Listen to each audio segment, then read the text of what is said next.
if you're doing this out of fear, that's the one that seems to never work. No. And ironically, that's actually the motivation of most parents. Yeah. Right? They're actually thinking, I want to keep them away, or I want to put them away, one or the other. Yeah. So some thought, and Yeah. that just doesn't work. In fact, it actually has a greater chance of causing harm to their faith. Yeah.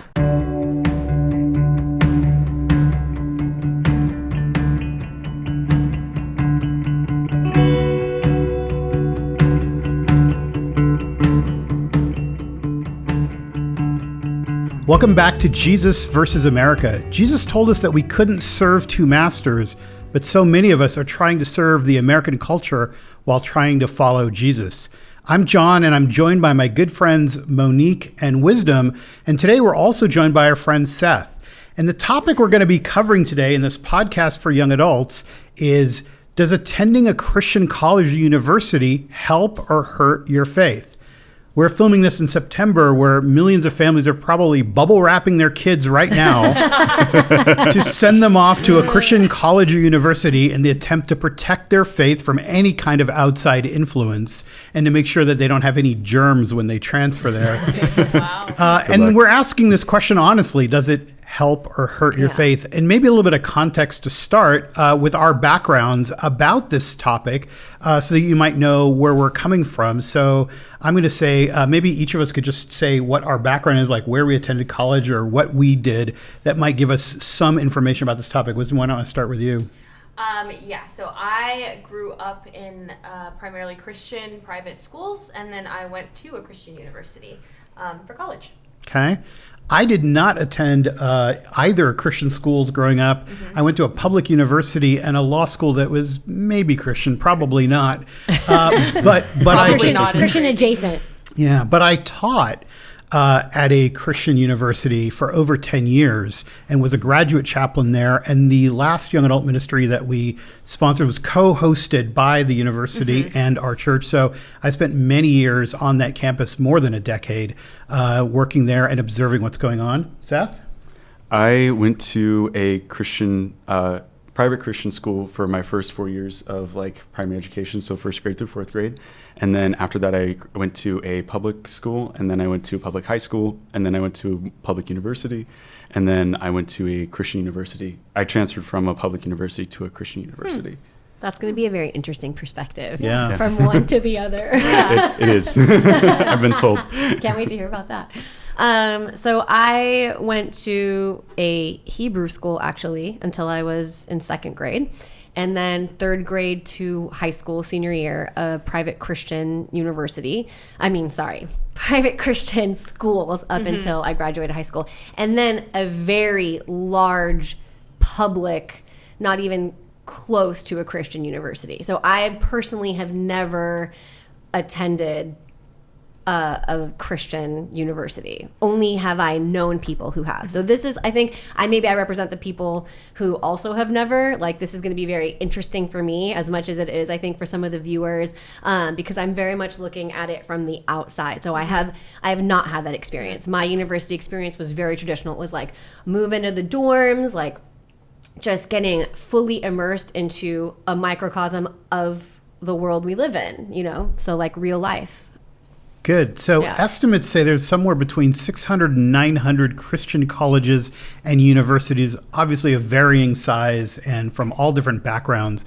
And I think to kind of lay the groundwork, I'm just going to cite a couple of the reasons that Christian colleges themselves say is a good reason to attend a Christian college or university. So just so we get out there all views, one of them is this is a place that you'll gain a biblical worldview as opposed to just whatever worldview of a sectarian places or a secular school. Integrating that biblical worldview and biblical truth into your academic study. That's an opportunity you have there. Sharpening of your own faith, because the faculty and the staff and the students there share that faith and the commitment to sharpen one another. There's access to good role models and mentors. And there's support for your faith, like from chapels, speakers, service projects, Bible studies, mission trips. I've often said that, Christian universities are like mega churches. They give you all of your spiritual needs there. You want to go on a mission trip? We got one. You want a Bible study? We got one. You want to go to chapel? We got you covered. And when you're done, one of the things is you've never actually been to a church in 4 or 5 years. Yeah. Right. And then it just ends one day and then you're all on your own. Right. So I want to talk about why people go there, but also what happens as they're there. And what happens afterwards, because that really is helping us to see what helps and what possibly could be one of those things that maybe doesn't help as much. So who wants to kick us off, and things that you saw that were positive or negative? Tell us about your experience, like Wisdom or Seth, you guys were actually there. What did you see among your friends as well? And you guys have both now lived through that and come out the other end. So you know the aftermath of how did it go afterwards as well. So well, for me, I had a very positive experience at my Christian university. And I would say that my story going into Christian university was not necessarily that my parents were afraid of the world and sent me there. This was very much my choice and my own research going into this university. And the context, or the community context that I was coming out of, actually discouraged me from going to the Christian university that I went to. So it wasn't like a stay in a Christian bubble. My church community had said, like, you should not go there, which is an interesting thing. To a Christian university or any university, period? I think I might have talked about it in one of our episodes where like that was, and we'll leave that there. But it very much was my desire to get out of there and to be in a context where there are more believers and maybe even a diversity within the Christian community. And I wanted to experience studying scripture or looking at chemistry through those lenses in a academic field. So that is my story going into it. It was not the bubble wrap situation in my case. And then going there, I would say that I was like number one Christian college student. Like I was involved in like campus ministry and 3 different clubs, and I was a tour guide for the university and like became like very much involved, and overall positive experience. Yeah. Looking back, while that is still a positive experience, now it's been a few years out, I do see what you're talking about, John, of a Christian university being a parachurch ministry, in which that here's, at least in our case, a university with the most talented musicians and worship leaders and most eager young people to go and do missions or to learn about diverse socioeconomic backgrounds and young leaders emerging. And then we're all in this condensed campus. And what was weird about this was all the local churches in that area were dying, and they were small, and they couldn't get people to serve in their teams, and their worship teams were struggling, and they couldn't have young people there. And we were all in this university, and I did not commit to a church during my time at this university either. And so looking back, I can see this can be bad theology that we're teaching our young Christian students of like, you have everything here and you're not going to engage in the world outside of this campus even while you're here. So there's that I hold, and I was a part of the like chapel campus ministry, hosting the churches on campus. Like I was that person. It meets all your needs. It met all my needs. Right. And I will say, and I'm grateful too, because it did grow me, but I can see that, I can see how it was a harm to local churches and local ministries there. And maybe to you, because it habituates us a certain way. Now, I know you're somebody who then went on to do your MDiv and then work in a church, so you didn't have that. But for so many people, that ending comes, they have to go find somewhere, and they haven't actually built the habit of belonging to a local church. And I think some of the universities resist it. When I was a graduate chaplain, I would say to the campus pastor's office, you guys require chapel 3 times a week. It would be great if one of those chapels could be accomplished by either serving at a local church or attending a local church on Sunday morning, so you could teach them to transition into being a member of the local church. And there was no openness to that. I mean, this is one school, right? But there was no openness to that, because it was like, nope, we do our thing here and we Yeah. have our thing. We're not really interested in that. But then they would say, we're all about the local church. It's like, you're like a vacuum cleaner that's sucking up all the resources into this one place. And then eventually that doesn't just hurt the local churches. Yeah. When graduation comes and you're out on your own, you've had no ability to actually transition, into Everything's anywhere. not getting fed to you, like spoon fed to you Totally. anymore. Yeah. You're like, oh, I Totally. have to work for this. I got to go find a place. I have to. But I have a question for you. Yeah. When you chose to go to a Christian university, did you know you wanted to go into ministry? No. Okay. So I wanted, because I understand, like, it makes sense to me. Like, if you want to be a pastor, of course, like, Sure. you Yeah. would, because that's what you want to do for a vocation. So it's more interesting to me the people that choose it that don't want to go into ministry or didn't know. And the story behind that is vocational ministry was not on the forefront of my brain actually until the end of my undergraduate experience. So it wasn't for that by any means. Yeah. And I'll also say too that like it bolstered my faith because of I was someone that was seeking this out for myself. I wasn't sent there. And I think that might be a good distinction of the ones like the fearful parents sending their kids there than the ones that are looking for something. And so I have youth students that are actually now attending my alma mater. And in their cases, they're the ones that are looking for something, a place to be bolstered in their faith with young people and young energy, and being all students are in the same stage of life with the same faith background, wanting that and coming out of context where they don't have that at all. And it's a very different response than the ones that have been suffocated with the same kind of person or people group or faith group or whatever. And then they're gone there and they're like, this is bogus and I've never experienced anything else. I think that's worth underlining. I mean, in the highly unlikely event a parent is listening to this podcast, if you're trying to send your kid there, it could backfire, as opposed to letting someone choose that this is what they want for themselves. Seth, tell us about your experience and what you noticed. I mean, you obviously went from one context into the other. So how did that work? And what did you see among your friends as well? So, okay. I'm just thinking of like talking points in my head. So my experiences, I went from a primarily public university, which I was like, I was telling you, it was very, very atheist, like I should say secular, didn't allow space for Christian spaces really.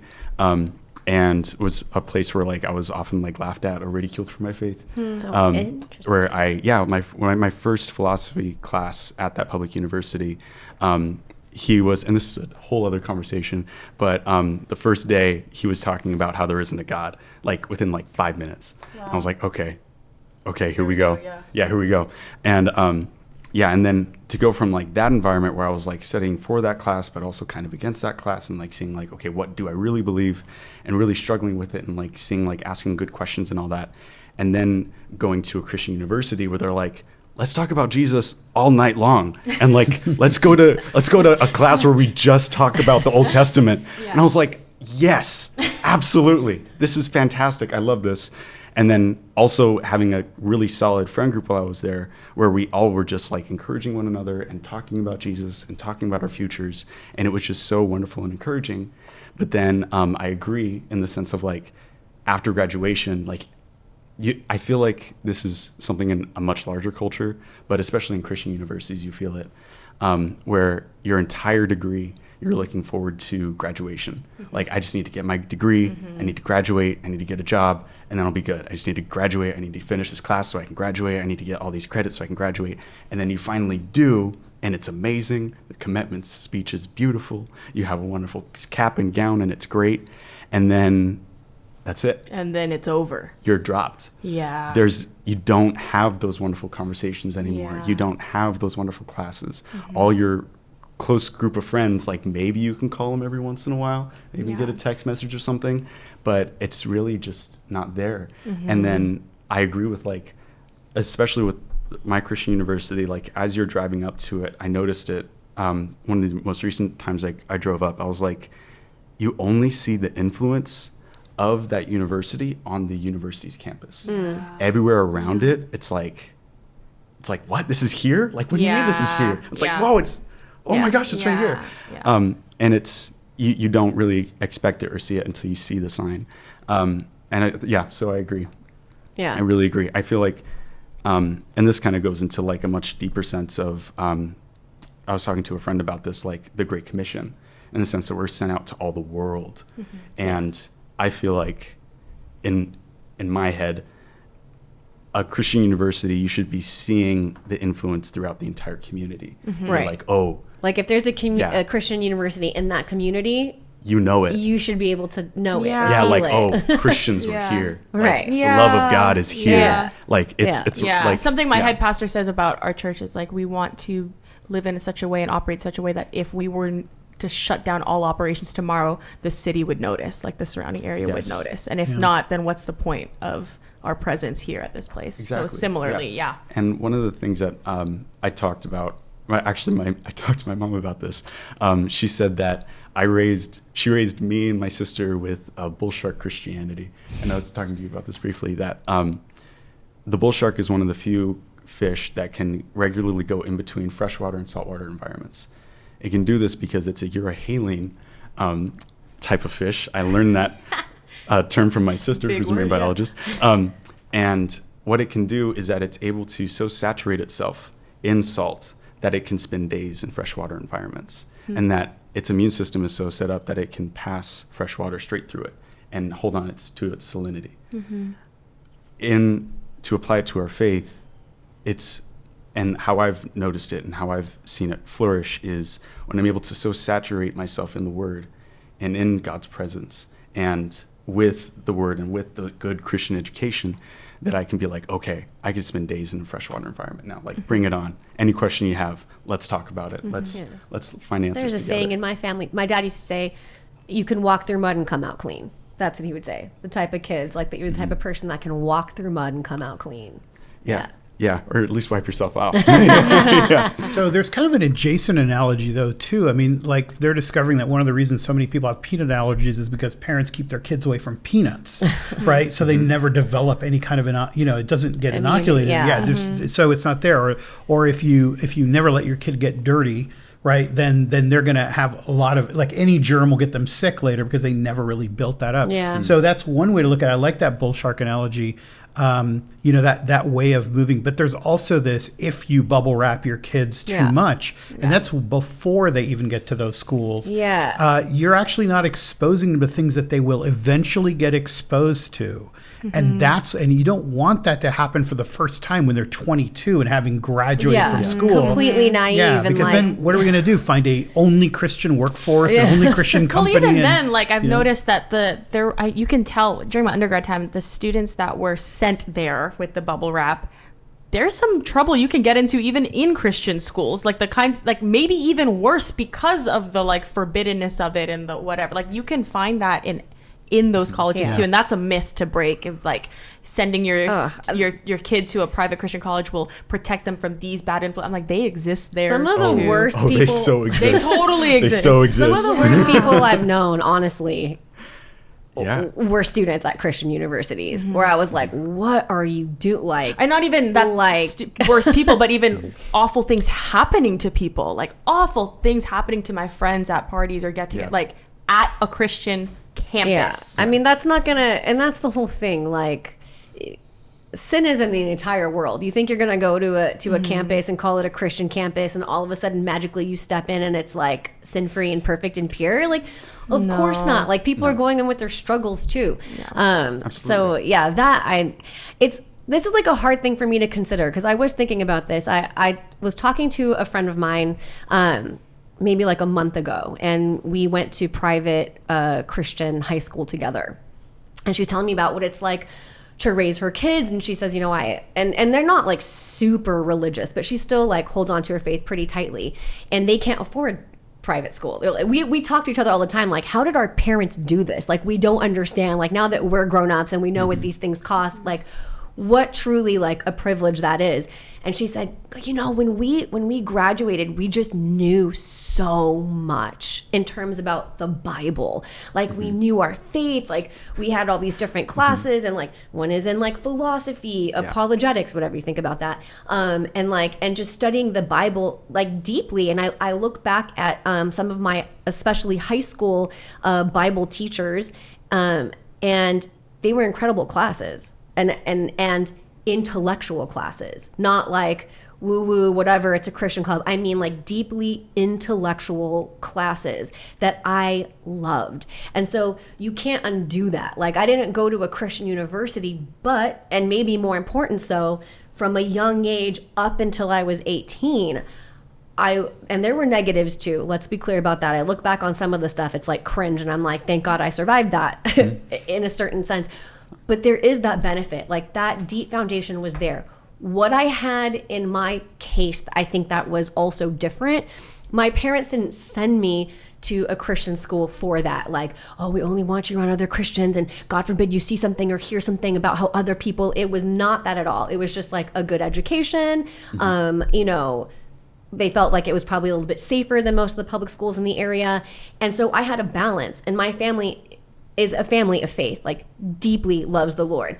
But they were like, thank God, the opposite to that Christian university where they were like, okay, but we're going to really talk about actual sex education with you because you're a child. And we're going to talk to you about actual science. And like, so I had this like, yes, the Lord, God, it's great. Jesus is real, is your savior. But also like, here's the temperate of like, we're not going to shelter you from these things. You're going to experience these things in the world, and we want to prepare you.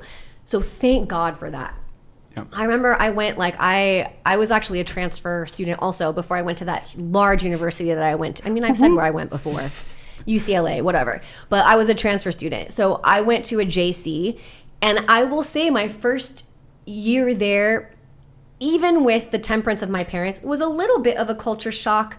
Not even so much as being around like different types of people, but like it was the first time, and this is kind of like a bubbled feeling, that I realized, oh, we can't even just like pray before a test anymore. Like I was like, oh, that doesn't happen here. Like it's not really a safe space for that here. And I remember feeling really nervous about a CIS test I had, a computer information systems test, and I'm just like not very computer literate. And my friend next to me that I met in the class was a Christian, and he was like, oh, do you want me to pray with you? And because just the two of us, I'm like, yeah, I think so. Like I'm just feeling nervous. And our professor overheard this conversation and was like, oh, are you guys nervous? Do you want to pray before your test? Like, go ahead. And we had an older pastor that was taking the class, like as an adult, you know, older student, like just for enrichment. And she goes, you're a pastor. I forgot his name. We'll just call him Hal. Stand up, like Hal, like, you know, pray for the class. And he did. And I had this sense of like, we can't do this. And my friend literally stood up and said, for everyone here, like, I know this is like an adjunct professor. Don't get her in trouble if this offended you. I asked for this, like gave a whole speech. And that was strange. So my experience at UCLA was not people hating Christians, but there was an awareness all of a sudden to like, this isn't totally welcome here, and we can actually get in trouble for doing this together in this setting in a public university. Yeah. So that was interesting. But also I've had all these talks, even with family members, in-laws of mine, and like other people that are kind of old school Christians that are like, how did you go to like UCLA and not lose your faith? Like the big, bad liberal university. And it's such a crazy question to me. But that question actually highlights why people want to send their kids to a Christian university. It reveals a bias in, if we do fear, this, like, yes, it will preserve something, and if we don't, it will lose something. And actually, that's what I'm trying to point out. Is sometimes it has the opposite effect, not because of the school, but because of the attitude of the parents who are behind it. Yes.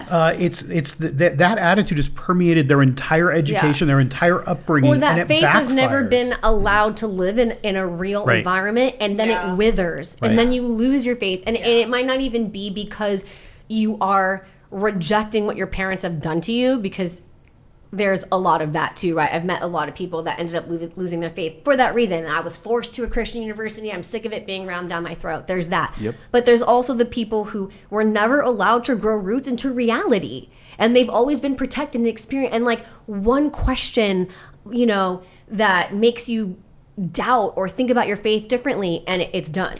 Yeah, and that question sometimes can come from the Christian university. That's sometimes, what's yes. No, I mean, more times than people realize. Like in all the years that I was there working as a grad chaplain and receiving the results of students going through their Bible classes, their Old Testament classes, there was so many professors who would receive these like 18-year-olds, 19-year-olds and think, your faith is so immature, right? So what my job is going to be is I'm going to show you all you don't know. Right. And so they'll break down their faith. They'll challenge them. They'll For say 3 these months. things. Right. Yeah. And then 15 weeks. 15 they have a semester. Right. So they'll say, I bet you think that Jesus said this. I bet you think the Bible says this. And, to some of these kids, they've grown up in such sheltered environments. All of this they've never heard before. And Chapter so and verse. their faith is literally convulsing on the floor in cardiac arrest. Right. And then the professor goes, all right, well, let's move on. You guys are moving on to the next class. I don't have Right. time to do anything about Yeah, all this. the damage is done. Right. And And trying have to a good pick up the Christmas. pieces. Literally. So for those people who thought like if I just go there, it'll be protected. Actually, when you go to the university, you're going to find that any question will undo a lot of that faith if you've never had an experience of If your faith open, has never been rooted Right. in anything, or, and- or given space to question or think about things Exactly. or even encounter these questions, then you'll find that your Christian professors will ask them and you'll fall Yeah. apart and they don't have time to Right. rebuild you, which I think is crazy. I mean, Right. I'm actually critiquing the professors now Yeah. because I think if you're going to go to that effort to show just how smart you are and how maybe immature these young kids are, if you don't have 2 years to rebuild that, then Right. don't do it, Then right? don't Like, do what are it. you It's doing? irresponsible. Yeah. Just breaking people's faith and going, all right, next semester, let's move on. You guys will go Yeah. fix that somehow. And many of them did not. That I was Yeah. working with, many of them were just left like that, with their faith in shambles, like trying to rebuild it. And you need a loving relationship to do that. So I think that's a big factor. I want to also mention that when I talked to people who had come from a background that had no real Christian school background, those were the people that also really benefited from Christian University. Those are the people who Yeah. maybe had a nominal faith or maybe Yeah. kind of grew up in a Right. church, but it wasn't really a Yeah. big thing. And they had an opportunity to really learn. They somehow Yeah. ended up there, and some of them were like, I don't know, I just picked a school because I thought it looked, whatever the reason was. Yeah, I mean, they they really- weren't looking for a Christian school, but they ended up there. I found that those Or they people had a great benefited nursing program the or most. whatever. Yeah, Yeah. those people really, like if you ask them, they'd say, if I had not gone to that school, my Yeah. faith would not be anywhere near Right. it. So there are benefits. And I think that's just one of those inverse relationships between somebody who's like, I didn't even think about why I was there. I didn't Yeah. care about it. You ask like, why would you go to a Christian school if you're not going into ministry?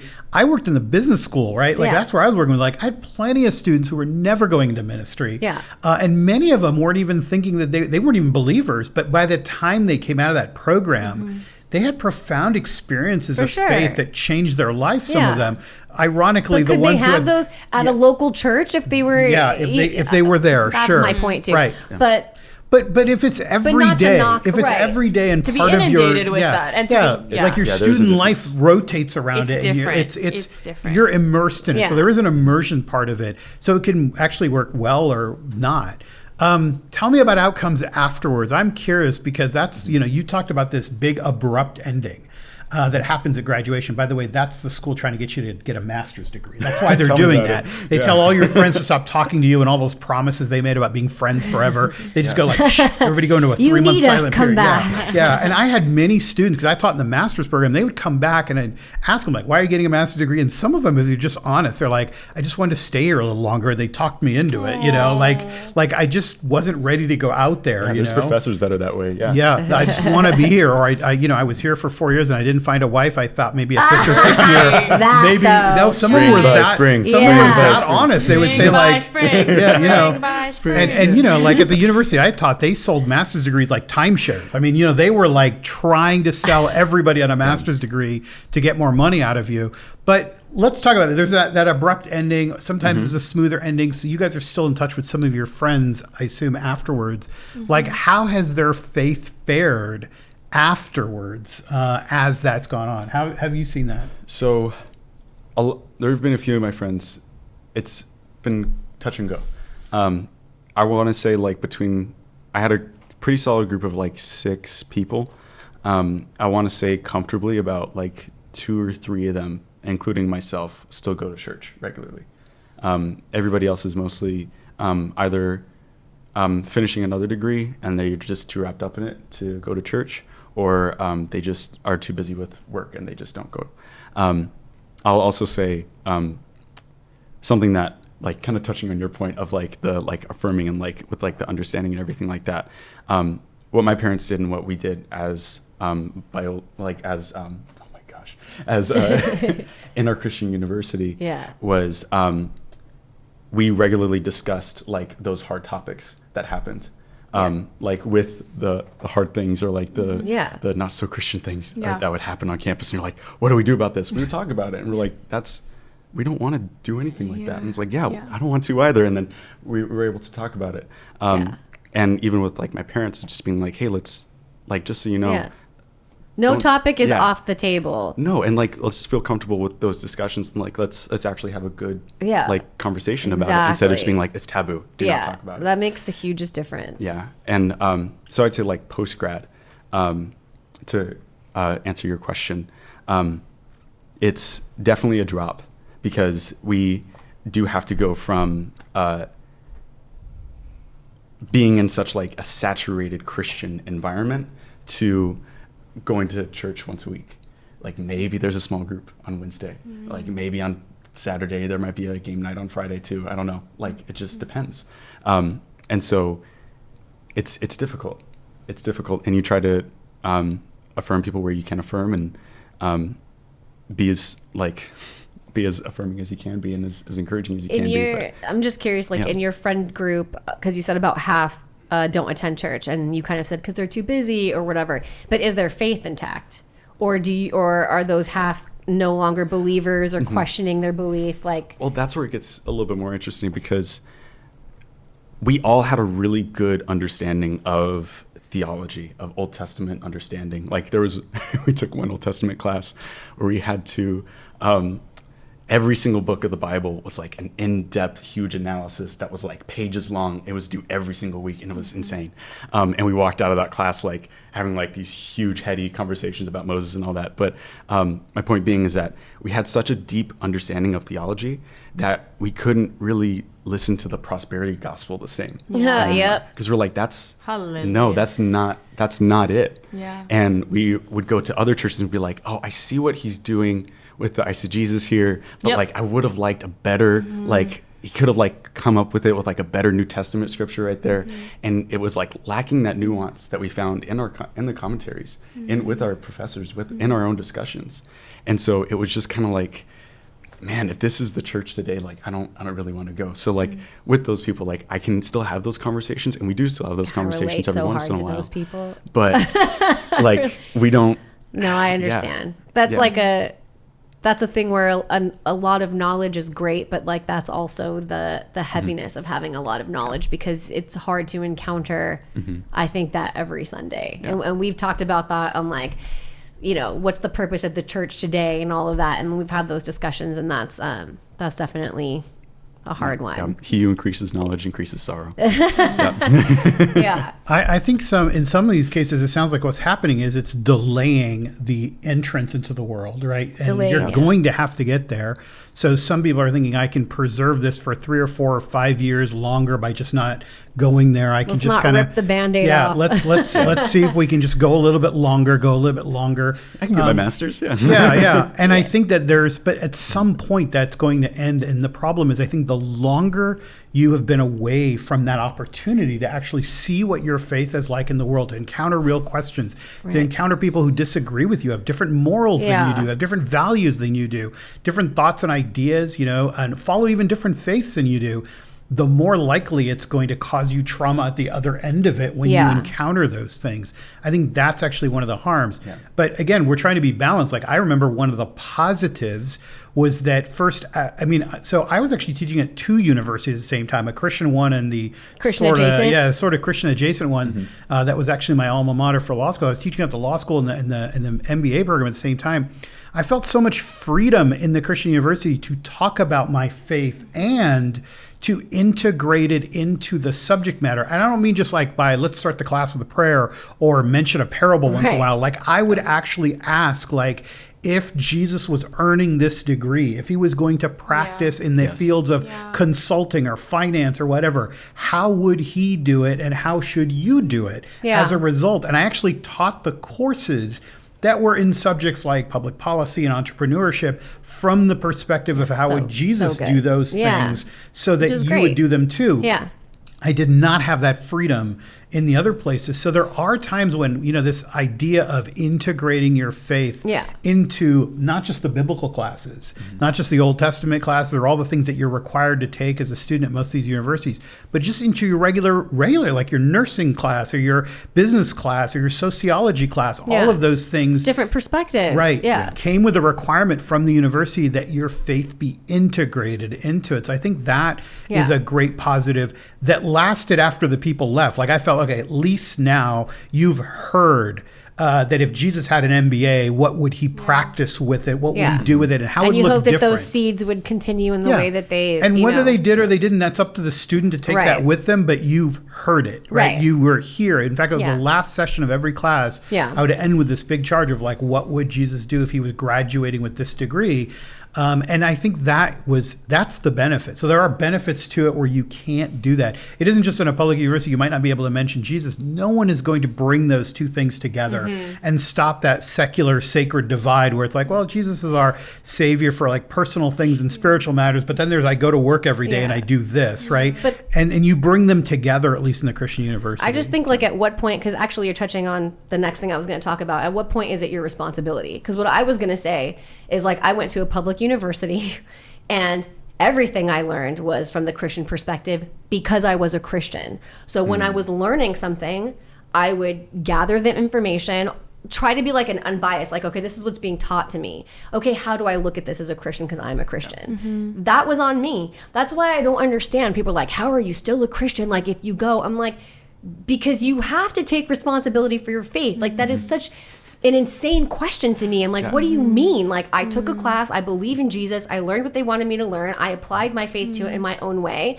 And when I graduated, nothing was different. Like I was still going to your ministry every Sunday night while I was in college and after college, and I found those friends and those communities. So leaving college didn't destroy that for me. In fact, I think it helped me. I always say my years there deepened my faith because a lot of the classes I was taking that had to do with politics and social justice and whatever else opened my eyes to things that the church was not talking about. And I applied my heart of compassion and the heart of Jesus to those things. Like, what would he have to say about it? And I had professors there. I just think they're like the top-notch professors. And some of them are very woo-woo, whatever, because it was, my emphasis was in culture and religion. And some of them practiced the religion and made it clear because as they were teaching it and had these very lofty, open, any kind of religion is real because they so believed in like the divine, but like in different ways. And then I've had professors that are like total atheists and whatever. I had everything in between, and they all respected my point of view as long as I could back it up. Like no one was trying to convert me into an atheist. And did I have disagreements and like robust conversation in classes? Of course. Like, did I write papers that I'm sure rubbed a couple professors a little bit the wrong way, but did my research? But I also wasn't there trying to convert them into Christian. Like, my job is not to prove to you or you to prove to me. I just felt like we were learning together and sharing ideas, which is what should happen, I think, in the world. So that's what I don't understand. I'm like, not to the same extent, surely. Like what you're teaching, what a blessing and what like an incredible thing for your students to experience that, because it's literally about practicing law or an MBA, like a practical thing that they're going to do with their lives, and they're hearing from someone credible on like how to apply like Jesus' heart to that. And that is amazing. And you did it way more in depth than I'm sure what I could do applying that myself in my ways. But I don't know. All that to say is your faith, you have to take responsibility for it. And I almost feel like, I could be wrong, this is just my feeling, this is just my personal observations. The people leaving Christian university versus people leaving a public university, I bet you the percentages of adults who hold on to their faith or lose it are the same. It is about the same. See, and that's what I'm saying. It is about like, the same. But that's it there, and that brings up one of the other downsides is there's a laziness that could develop. Like what you just described is a lot of work that you have to do. And, a lot of people won't do that work in a public university, but they also won't do that work once they in a leave Christian the Christian university. Or once they leave even it. while they're there. Yeah. They just, everything is set up Yeah. to support faith. So you don't have to actually build the muscles for perseverance. You don't need that muscle. You need to think through like, wait a minute. Okay. So everybody's supporting me now. We're all hoorah on the same team and it just feels good. And everybody's tearing up at chapel. So this feels right. But what happens when all of those things are taken away and that laziness or that just, nobody encouraged you to build up those things like when you are at, and you knew the experience between a public university and a Christian university, like you have to really be arguing for your faith and even in your own mind if nowhere else. Of being able to, like you were saying, and I had at a JC, I had a professor that was very atheist and very, he was a nice guy too, but arrogant about it. Like, so what you're saying, he didn't tear into me. I'm sure there are professors that do and make you feel stupid or what if you're not prepared to answer those. I'm not saying that like doesn't exist, but at the same time, it's like the steadfastness to be like, I'm in this class and I still believe. So like, you're not going to shatter anything. Whatever you have to say doesn't hold water. And I have my reasons why, but also to understand where those people are coming from that have a different viewpoint that are atheists is actually really helpful when it comes to ministry and and building those bridges, because we are supposed to go out into the world and change it, not separate ourselves from it. Well, it takes a great level of maturity in your faith and a great level of dedication to your faith. And when you're 18, where are you on that? And to be honest about that, because I know for some people, they would step into those and say, I want to take responsibility and whatever, and then it'll fall apart. And they has fallen apart going into a secular college because of, forget the classrooms and the professors, just the influences around them in terms of other people, and you're being young and you have this freedom for the first time. Like other factors where you're thrown in there and you're 18 and so it depends on the student and the person. And the level of maturity, you can't put it on anybody else, right? It's like a lot of people send,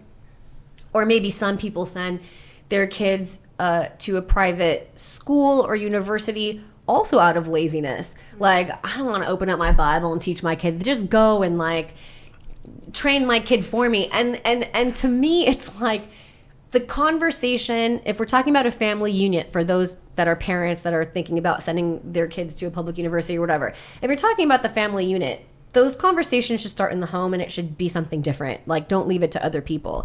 And for people that are growing up in houses that are not Christian, it still comes down to finding people you can have those conversations with that will support you. And so I do understand if you like are a new believer, or you've never had that and you didn't have, like I said, I can't undo the fact that I had a private school in, for elementary through high school education. So that was already in me. If someone hasn't had that, I understand them maybe wanting to go to a Christian university to have that for the first time.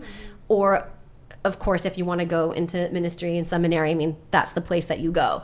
And that I understand. I don't think the protect your faith is going to do anything for you. I think that's the one that backfires the most. So I think if you're doing this out of fear, that's the one that seems to never work. No. And ironically, that's actually the motivation of most parents. Yeah. Right? They're actually thinking, I want to keep them away, or I want to put them away, one or the other. So some thought, and that just doesn't work. In fact, it actually has a greater chance of causing harm to their faith. Yeah. Right? Because the kids know that. They know what's happening, and they'll resist it. And, sometimes going to a Christian university, you might come from a great Christian background, by the way, or maybe you're struggling with your Christian background. So I've seen kids who come from a very fundamentalist background who are struggling with their faith. I've seen kids that come from a wonderful background. They enter the Christian university and they do see a diversity of Christian practice, but they also see Christians acting badly. Yeah. And it really wrecks your faith, because you're like, wait a minute, what's happening? Aren't we supposed to be standing for something different? It gives you reason to doubt your faith even more just by watching how, this place that is supposedly Christian in every way and has all these faith statements, all this stuff, and these chapels and these accoutrements of our faith, like, is the thing that is like causing them to doubt, because they say, if these people are as deeply rooted in the faith, why is this the outcome? Why is that person doing this? Like, why are they mean like this? So I do think that's a risk. But again, that's going to happen everywhere. And I just want to point out that I think the one motivation seems to backfire the most, and the one that most people have, is a fear-based response. The safeguarding. Yeah. 100%. Wisdom, what I think is interesting about your group of friends post, university, is you're still in touch with a lot of them, and a lot of them are still walking with Jesus. And that is, because Monique was mentioning that the level of people, we've talked on this show numerous times, it's somewhere around 2/3 of people who knew Jesus at 20 are going to walk away for a year or more, and in my experience, more. Yeah. for almost indefinitely, because it takes so long to come back. They've lost their muscle memory for faith. Yeah. But I notice among your alums of your year, and that there's a remarkable group of people that are still following Jesus. They're in the local church. Are you just like an amazing charismatic leader that got all your friends to do this? Or like friends a pastor? What? Yeah, because that cliff, that drop off that we keep talking about, that abrupt ending, didn't happen for us. It happened to so many people, and they would come to our young adult ministry because they were so they didn't know what happens next. Is there some factor that you could identify where you'd say it was different with us because, or is it just what is it? Yeah, man, I boil it down into a formula so that everybody can follow it. Do it, yeah. Please. So a little bit about them. I have found my best friends in the entire world during my time at my Christian college, and it is not just a handful. It's a pretty solid batch of them. And I can confidently say we are in touch. We see each other. We encourage one another, and it's not superficial. It is the most authentic, genuine, wonderful set of friendships I have ever, and it is a gift in my life. They are all a gift in my life. And all of them have strong faiths, not superficial ones, not just cultural ones. Yeah. All of them are serving for the most part. I think what worked for us and this batch of incredible people that I call my friends is maintaining the magic of a Christian college where you're being inundated with seeing each other often, having meals together, and doing life together, what a church ideally should be, right? And so after graduation, I think that we just kept eating together and coming into one another's homes and being really connected. And then not only that, I think what takes it a step further is we've, for some reason, no one really moved away. And not only that, we all stayed in the same area, and then we just all dedicated ourselves to a church and started attending together, and then started serving together. Oh, and so you're all at the same for the most part, yes. place. Yeah, I mean, that makes a huge massive difference. And no one has children yet? No one has children yet, and everyone has attended this young adults ministry and serves in it. And so the greatest gift of my life is that right now I'm in a season where I'm serving alongside of these friends that I've made almost 8 years ago now. And I think that makes a difference because that's what maintains a church community in general, is serving alongside another, breaking bread with one another, confessing to one another. I just did that with my college friends, and it worked. And not only that, it's grown because we have dedicated ourselves to a local church, and now we have mentors and people younger than us. We're doing youth ministry together. We're doing young adults ministry together. And it's, I imagine, the same recipe as what the early church, the magic of the early church was, being in one another's lives in that degree. That's beautiful. And we just all decided to serve together. So I think eating with one another often, being truly, truly connected, and not I think something I've said about this is I don't call ourselves a friend group because we don't have a group chat where we're just hey, are you free to hang out? And this just hangs and group hangs. I am a believer that friend groups die if you don't have individual relationships with every single individual in that group. So what works about this conglomerate of people is that everyone has a strong individual relationship with one another. That's outside of a group chat, outside of 20 of us filling up a restaurant. It's multiple little relationships and networks that have built together this awesome, cool net. And so individual relationships, eating together, breaking bread together, confessing with one another, and serving together. And that's been the most, that's been the result of this anomaly of. And it helps that some of you married each other, because that's a semi-permanent That is. Oh, totally. Some. That tends to like at least enmesh some people together, to keep you together. It just, but as like the millennial who's in her 40s, that gets harder when you're married a long time. And the only reason why I brought children into it, because if some of them do become parents, that's a whole other thing. Like, it's not like you can hang out and have meals with 20 people often your whole life. Like, it just isn't that way. Like, the older, I'm just being real. Like, that's great, and you might. But we don't. We don't have all 20 of us. That's what I'm saying. Is like, it's the individual like relationships that you have that build that network. Yeah, like I do think that the individual relationship is massive. Like, you should have. I believe in the generational thing too. Like, you should have a mentor no matter how old you are, and you should also invest in the next generation. That is like a key thing. And if you can find one or two people that are your people that like will let you doubt and speak and like uphold you, like that will sustain you. Yeah. Or go to a group that lets you do that. Or go to a group that lets you do that. Seth, what's your experience on the other side? Do you think that who are the ones that made it? Who are the ones that struggled? Like, what do you notice that you would pull out of it and say, this was something I noticed that helped those people, or this was something that kind of was a stumbling block to some of the others? So many wonderful things were just said. I just want to acknowledge them. So like 100%, yes. One of the most difficult things was that like the people who had really strong individual relationships were the ones that I just hung out with a group of them. We all just went to Disneyland because like we were all just fun. Like, okay, there's a hole in your schedule. There's a hole in your schedule. I'll make a hole in my schedule and we're going. And it's like, we're going to do this. And that's what really like kept it going. And like, what's interesting to answer your question, wait, no, I don't want to answer your question just yet. I want to talk about what you said. I do see like, there was a house church that I attended where the people who were hosting did have kids, and it was difficult because they couldn't just like pick up and go to someone's house and just do whatever. So we brought church to them, and it would be like, we're gonna bring food, we're gonna bring salad and pizza, and we're just gonna hang at your place on Sunday night, and we'll see you there, like kind of thing. And it was you kind of create almost like a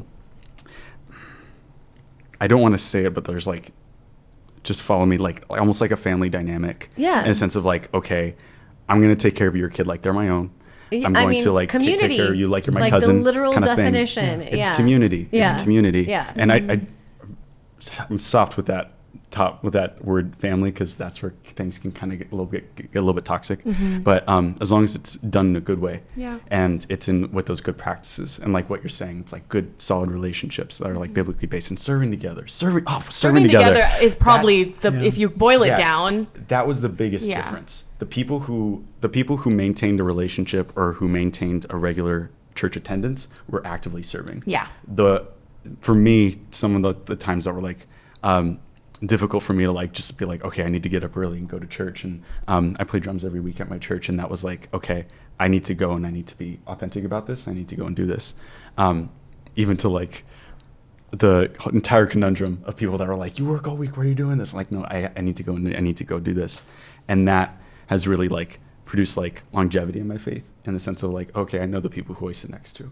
I know the people that are checking in on me regularly and who I check in on regularly.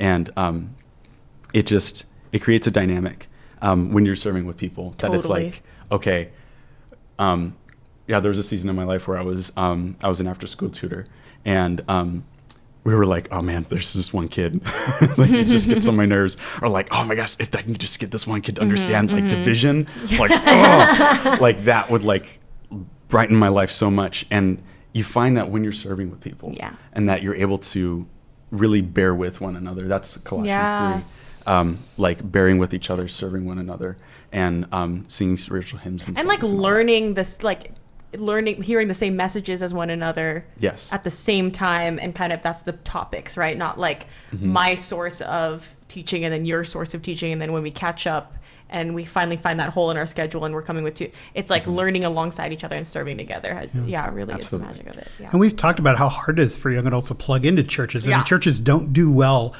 with young adults. But that you both highlighted the service aspect, right? Yeah. Yes. Like the church that we attend, they seeded young adults by bringing them in to serve and even having them as interns. Yeah. And that service component is really important. I think you're bringing that up. So I think we've said a number of important things on both sides of this that we will probably summarize in some cautions, maybe, and some practices going forward. So, like, if by any chance you're involved in a Christian university as an administrator or campus pastor or anything like that, you are most likely doing a terrible job of supporting the local churches. But Get worse than that, you are not habituating the people that attend your school to migrate into these churches and to actually find membership there. Not sugarcoating. You are doing too much, and you're offering something that will never be found again, and you think it's doing wonders, and it will for all those years. Like going to camp, it's a 4-year camp high, and then there'll be the crash. Mountaintop experience. Yeah, they and call many it. people will not make it past the crash. If you're somebody who's sending your son or daughter to a Christian university out of fear, that probably will backfire. But like we can't Time say to with open generality. up some conversations. Yep, there's some there's like Talk with your student about but it. it probably Please. also means that you didn't have those conversations earlier. And if you did, you'll have much better outcomes. But it's the people that are afraid to have those conversations that ultimately end up with the worst results in our experience. Yeah. Get 'em, John. If you're somebody who's thinking about attending a Christian university or college because you want to integrate your faith, because you want your faith Great. to grow, That's the right because you didn't have reason. that background, that's a phenomenal Yeah. reason to Do it. go. Yeah. And we Do see it. the Do best it. outcomes Do it. there, Yeah. right? And if you're somebody who's attending, whether you're attending a Christian university or not, I want to echo what Monique said, which is we have responsibility to follow our faith and to follow Jesus. And that means that you need to be doing your own work to integrate your faith into whatever context you're in, right? And if you're in a public university, you'll have more muscles built there for sure, but it will be harder at times on your faith and you'll encounter a lot more. And if you're at a Christian university, take advantage of all the things that they have, but don't get lazy. And think this is how it will always be just because it's been that way in the past or that's the way it is now. You don't want that future to be abrupt. You want to be ready to engage the world, to do all the work of perseverance while you're there. That's what we want for you, because ultimately what we're all about is we want people to follow Jesus over a lifetime, not just in their education. Right. We want you to transition well and to follow Jesus the rest of your life. And that does take work from all of the people that we mentioned to look at how to do this. So we're hopeful this has helped you out in making some of those, or at least addressing some of the things you might have experienced. Tell us how you experienced Christian college or university if you went there. We'd love to hear from you. This is Jesus versus America. Follow us on all social media platforms at Jesus versus America, and find more resources on our official website, jesusversusamerica.com.